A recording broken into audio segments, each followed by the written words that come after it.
Good morning, families.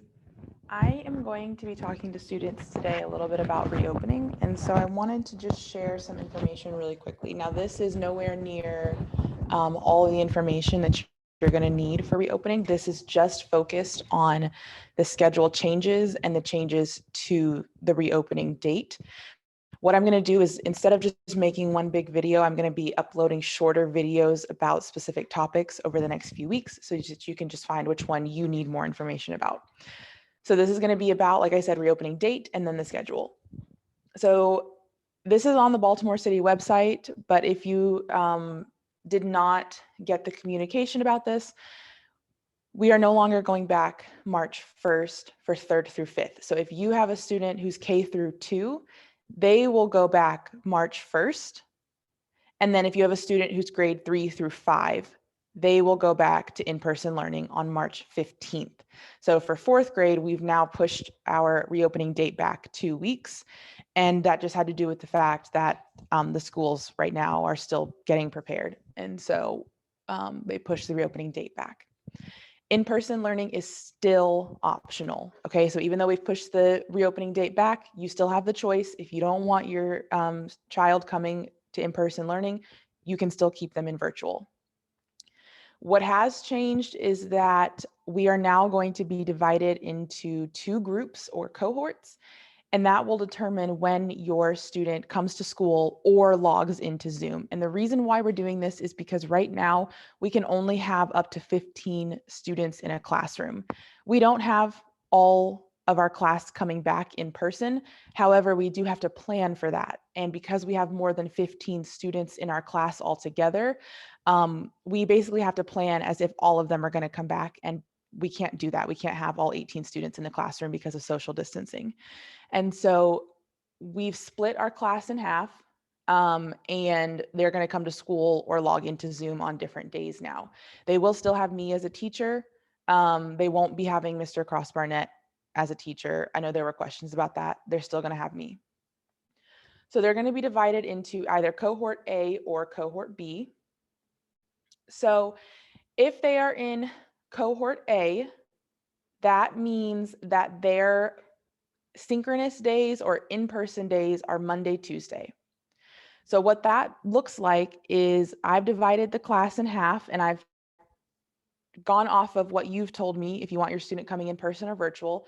And so I have half the in-person people in cohort A, half the in-person people in cohort B, half the virtual people in cohort A, and then half the virtual people in cohort B. And so the students who are in person will come in person, and then the students who are virtual will log into Zoom, and I will teach simultaneously. So cohort A, that's going to be Monday and Tuesday. So if you're a cohort A in person, you are coming to school Monday and Tuesday from 9:30 a.m. to 2:30 p.m. Small group Wednesday is going to happen like it has been. It will be virtual for everyone, even in-person people. It will still be virtual because Wednesday is when our school gets deep cleaned and we can't be in the school. And then Thursday for cohort A in person, they will actually be at home. So they will have asynchronous work all day at home, which means that they will not log into the Zoom. All of their work will be on the Google Classroom. For cohort A virtual, it's going to be the same thing, except instead of coming to school on Monday and Tuesday, they're just going to log into the Zoom. So on Monday and Tuesday, they log into Zoom like normal from 9:30 a.m. to 2:30 p.m. Wednesday is small group, virtual for everyone. They'll need to look at their schedule to know when to come. And then Thursday is asynchronous work. So the in-person and the virtual people are doing the same exact thing on Thursday and Friday. Asynchronous work, do not log into the Zoom. That is cohort A. Cohort B is flipped. So cohort B in person, and you're going to do asynchronous work on Monday and Tuesday, and that's going to be at home.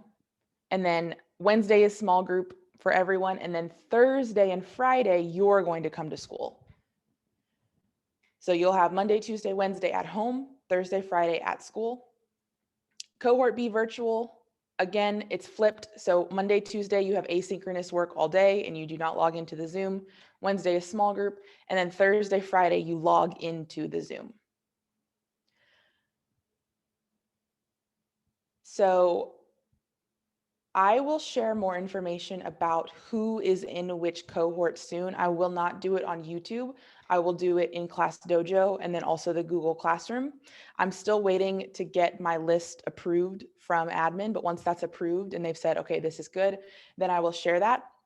For those of you who have more than one child at Belmont, we are going to try to keep your students in the same cohort, whether they're doing virtual or in person. We want to keep them in the same cohort. And in the following weeks, I'm going to try to provide more information as much as I can. I've really, I've been passing along what I know.